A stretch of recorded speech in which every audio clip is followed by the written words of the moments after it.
আর মাত্র কয়েক ঘন্টা, আগামীকাল 21শে জুলাই শহীদ দিবস। আজকে প্রস্তুতি পর্ব দেখছিলাম, মাননীয়া তার সঙ্গী সাথী দল বল নেতা, আধা নেতা, পুরো নেতা, মন্ত্রী সকলকে নিয়ে একেবারে মধ্য কলকাতা তোলপাড় করছেন। শহীদ দিবসের স্থল সাজো সাজো রব। ঠিক সেই মুহূর্তে একটা ক্ষুদ্র চিত্র দেখলাম, অত্যন্ত ক্ষুদ্র চিত্র, আলোচিত হওয়ার মতো নয়, তবুও আলোচনার দাবি রাখে। তাই এত রাতে ঠিক 12টা বাজার প্রাক মুহূর্তে আমি আপনাদের সামনে, Kashem Siddiqui, general secretary, Trinamool party, মাস ট্রেনেক হয়েছে হয়তো, উনি এসছেন। উপেক্ষা, অবহেলা, অসম্মান শুরু এখন থেকে। আমি তাৎপর্যটা বোঝাবার জন্য বলছি। মাননীয়াকে আমার অশেষ ধন্যবাদ। এই কাশেম সিদ্দিকীর আসলিয়াত যাকে উর্দুতে বলে, তার আসল যোগ্যতা, আসল স্থান কি হওয়া উচিত দেখিয়ে দিলেন। ধন্যবাদ মাননীয়া। এই মাছি তাড়ানোটাই ফেলে না, ভাগ মাছি তাড়ানো, ঠিক ওইভাবে তাড়িয়ে দিলেন। উনি মাননীয়ার উপর, ঘাড়ের উপর ঝাঁপ দিচ্ছিলেন প্রায় একদম। কি গুরুত্বপূর্ণ কথা, মানে মাননীয়া জেনারেল সেক্রেটারি করেছে, মাননীয়ার পরেই উনি, ওনার মধ্যে এই ভাবনা এসে গিয়েছিল। উনি বলেছিলেন আমাকে জেনারেল সেক্রেটারি করেছে, আমি হয়েছি কেন, কোটা পশ্চিমবঙ্গের মুসলমানদের উন্নয়নের জন্য। ওর ধারণাই নেই উনি সরকারের জেনারেল সেক্রেটারি নন, উনি একটি রাজনৈতিক দলের জেনারেল সেক্রেটারি। সেই দলের ভালো মন্দ দেখা, কল্যাণ দেখা তার কাজ। রাজ্যবাসীর কল্যাণ দেখার জন্য তিনি নেই, বিশেষ করে মুসলমানদের। এই ধারণাই নেই সরকার কাকে বলে আর পার্টি কাকে বলে। তেমন একটি লোক এখনো মুখ্যমন্ত্রী উচ্চারণ করতে পারে, মুখ্যমন্ত্রী উচ্চারণ, তিনি ত্রিপুরা উচ্চারণ করতে পারে না, ত্রিপুরা। ওইদিকে শীতে ওর সাথে কম্পিটিশন কার হয়েছে, সে বেচারি মাতম করছে বাড়িতে। ও জায়গায় চোর বলেছিল, তিনিও পীরজাদা, বড় পীরজাদা তিনি, তহা সিদ্দিকী, যিনি পীরজাদা উচ্চারণ করতে পারে না, তিনি ধর্মগুরু বলতে পারে না, ধর্মগরু, ওকে মুখে তোকে উচ্চারণ। আমি অনেকবার বলেছি তাকে, তার সাবস্টিটিউট হচ্ছে তাকে সরিয়ে এঁকে নেওয়া।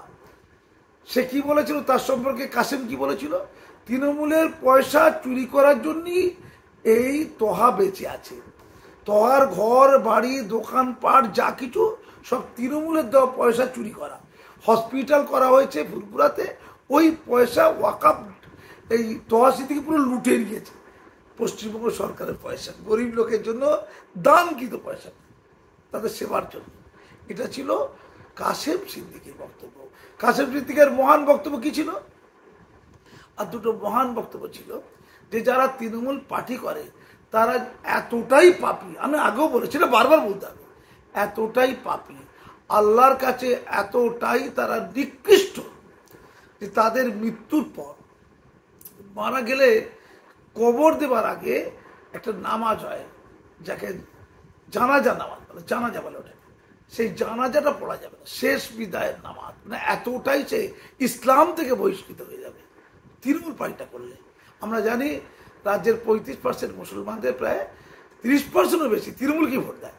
অর্থাৎ কাশেম সিদ্দিকীর কথা অনুযায়ী পশ্চিমবঙ্গের টোটাল 3 কোটি মুসলমানদের মধ্যে যে 2,80,00,000 মতো ভোট তৃণমূলকে দেয় যারা, ওই সকলেই হচ্ছে কাফের, তাই জানাজা পড়া যাবে না।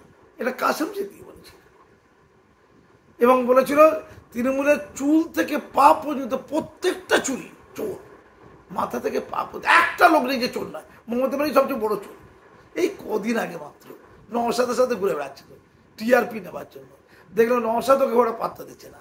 ওর ভোটে দাঁড়ানো খুব ইচ্ছা ছিল ভাঙড় থেকে, নওশাদের সাবস্টিটিউট হতে চেয়েছে, ভাঙড় থেকে টিকিট পাবে, নওশাদকে হারাবে, এই মানসিকতায় মনে হচ্ছে ওর জেলা থেকে জাস্ট দিদি পায়ে পড়ে যাবে।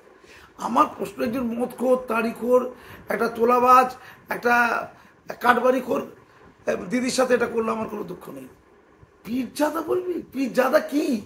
পীরজাদা মানে বুঝে নিন, এই লোকদের চিনি নি। পীরজাদা মানে হচ্ছে, পীর মানে হচ্ছে বুড়ো লোক। কি না, বাংলা ভাষায় পীর কথার অর্থ কি, বুড়ো লোক, বুড়ো, বয়োজ্যেষ্ঠ, অভিজ্ঞ। আর পীরজাদা মানে বুড়ো লোকের বাচ্চা। এটা কোনো সম্মানের পথ? বলুন আগে। একটা পরিবারের গুজরা গেছে একটা জিনিস ভালো ছিল, একজন বড় হুজুর সাহেব ভালো ছিলেন, মানছি ভালো ছিলেন, তার সকল গোষ্ঠীর লোক ভালো যাবে? নবী ছিলেন, নরকে গেছে, দোজকে গেছে, ইসলাম মতে নবী ছিলেন, আল্লাহ যাকে মেসেঞ্জার অফ গড বলা হয়, এরা কিছুই না।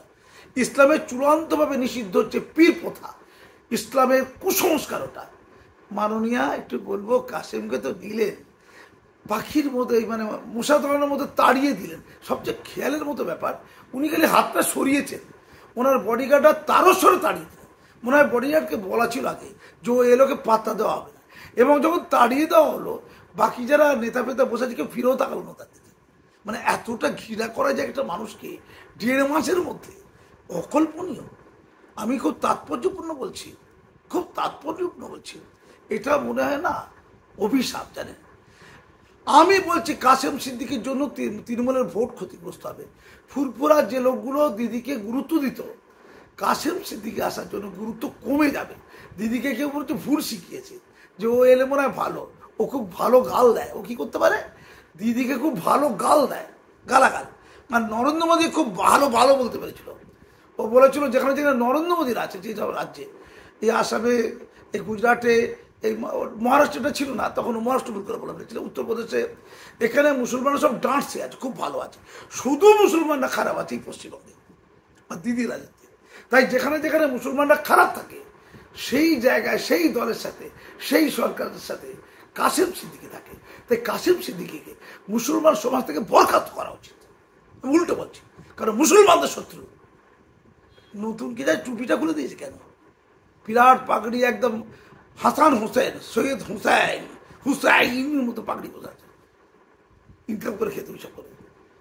এখন হঠাৎ করে পাগড়ি করে সুন্দর সুন্দর সুন্দরী দেখে মাথা খারাপ হয়ে যায়, হিরো হিরো ভাব নিচ্ছে নাকি, নাকি অ্যাকসেপ্টেন্স করছে আমি তাকে কত উদার, কত মানবতাবাদী, কতটা সেকুলার, কতটা নিরপেক্ষ, কতটা দিদির মনের মতো, দিদির সংস্কৃতিটা আমার সংস্কৃতি প্রমাণ করার জন্য কি মাথার টুপিটা খুললেন? মানে দিদি মাথায় কাপড় তুললেন আর কাসেম সিদ্দিকি নিজের টুপিটা খুললেন। হাই রে, কি মিলামেশে না, কি নিউটনের থার্ড না, তুমি এলে আমি গেলে।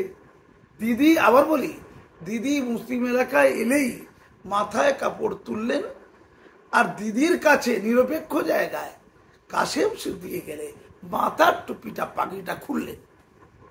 কি ধর্ম ব্যবসা না? আমার মনে পড়ছে সিদ্দিকুল্লার কথা। হাই রে, কি মার, আমি এটা কি ভাবছি জানেন, তৃণমূলে খাস করে টুপিদারিওয়ালা লোকগুলো বেশি অত্যাচারিত হচ্ছে, বেশি অসম্মানিত হচ্ছে। আচ্ছা, ওরা অসম্মানিত না, লোকে একটা দেখে যায়, জানেন তো, ইসলাম ধর্ম সম্পর্কে লোকের ধারণা খারাপ হয়ে যায়। টুপিদারি তো একটা আইডেন্টিটি। এই যেমন আমার আইডেন্টিটি কিছু নেই, আমার সমস্যা নেই, কিন্তু টুপি দাড়ি পরে, সাদা ইসলামিক ধরনের লেবাস পরে, পোশাক পরে আমরা যেটা মনে করে থাকি আমার সমাজে, তারপরে কেউ যদি অসম্মানিত হয়, নিগৃহীত হয়, সেটা কিন্তু ডাইরেক্ট ধর্মে গিয়ে ধাক্কা দেয়, জানেন তো। যেমন সিদ্দিকুল্লাহকে মেরেছিল ওই সন্দেশখালীর কাছে চালতে বেরিয়ে শেখ শাহজাহানরা, মানে তার গাড়ি ফাড়ি লুট করে নিয়েছিল, ওই ত্রাণ নিয়ে গিয়েছিল, ইয়াসের নাকি ত্রাণ, ওইরকম ইয়াস হবে সম্ভবত, সেই ঝড়ের ক্ষেত্রে ত্রাণ নিয়ে গেছিল। তখন যখন মারধর করেছিল, তার গাড়ি ধরে ভেঙে দিয়েছিল সিদ্দিকুল্লাহ, তখন থানায় গিয়েছিল সন্দেশখালী থানা। সন্দেশখালী থানা তার ডায়েরি নেই। দিদিকে বলেছিলেন এই ভয়ঙ্কর শাহজাহান, দিদি শাহজাহানকে পছন্দ ছিল, সিদ্দিকুল্লাহকে পছন্দ ছিল না। মানে মত্তারিকর গুন্ডাকে দিদির পছন্দ ছিল, দাড়ি টুপিওয়ালা সিদ্দিকুল্লাহকে পছন্দ ছিল না।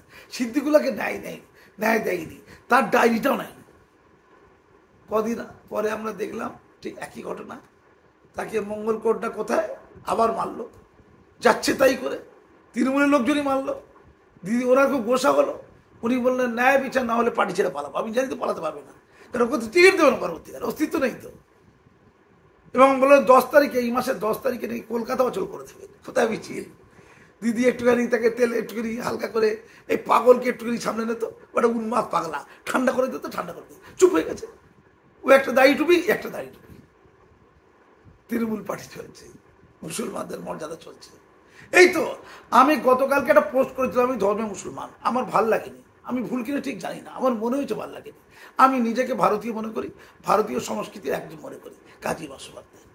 প্রধানমন্ত্রীর সভাতে একজন বিজেপির নেত্রী, বড় নেত্রী, তিনি একটি শাড়ি পরেছিলেন, যেখানে জয় শ্রীরাম একদম আঁচল থেকে গলা থেকে শুরু করে পা পর্যন্ত পায়ে জুতো টাচ হয়ে থাকা শাড়ির অংশ সেখানের মধ্যে লেগেছিল।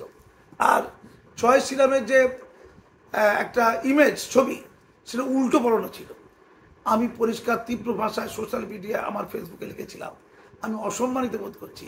জয় শ্রীরাম কারো পায়ে লুটোপুটি খেতে পারে না, এটা অসম্মান। এটা মুসলমান সমাজ হলে নিশ্চয়ই রুখে দাঁড়াতো, চিৎকার করতো।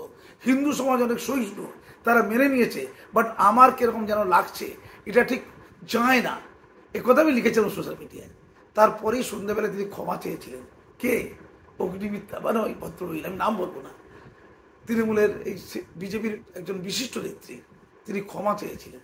তিনি বলেছিলেন আমি ভেবে করিনি ওটা, কারো আবেগে আঘাত লাগলে আমি ক্ষমা চাইছি। সিদ্দিকুল্লাহ সাহেব, আপনারা যে গোলগাল কথাগুলো ধর্মের নামে চালিয়ে দিয়েছেন, ক্ষমা চাইবেন? কাসেম সিদ্দিকী সাহেব, টুপিটা যে খুলে ফেললেন তার জন্য কি ক্ষমা চাইবেন? আপনি টুপি সবসময় পরে থাকেন। তৃণমূলে যোগদান করার আগে আপনি একদিন দেখান তো টুপি খুলে রাস্তায় ঘুরছেন, একটা দিন দেখান। পাগড়ি খুলে রাস্তায় ঘুরছেন, একটা দিন দেখান। আর আজকে যে অসম্মান হলেন, কালকে কি রিজাইন দেবেন? সে আত্মসম্মান আছে কি? কিচ্ছুটি নেই। পীরজাদা শব্দটাকে অ্যাভয়েড করা শুরু করুন পশ্চিমবঙ্গবাসী। এটা ইসলামের আইডেন্টিটি নয়। পীরজাদা হলে তহা সিদ্দিকীর মতো লোক হয়, কাসেম সিদ্দিকীর মতো লোক হয়।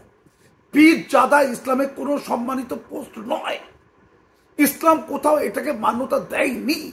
ইসলাম পীর প্রথার বিরুদ্ধে, কোন ব্যক্তি পূজার বিরুদ্ধে। ইসলামে একটাই সম্মানীয় মর্যাদার জায়গা, স্বয়ং আল্লাহ তাআলা আল্লাহ। এবং দ্বিতীয় যদি কোনো সম্মান থেকে থাকে কারো, সেটা আল্লাহর প্রেরিত শেষ পয়গম্বর নবী হযরত মুহাম্মদ সাল্লাল্লাহু আলাইহি ওয়াসাল্লাম। বাকি বুদ্ধিকারে কিচ্ছু নেই, জিরো। একমাত্র গদ্য কোরআন, হাদিসটারও মান্যতা নেই। ইসলাম এটা বলে। হাদিসের মধ্যে জয়ীফ হাদিস, সেই হাদিস আছে।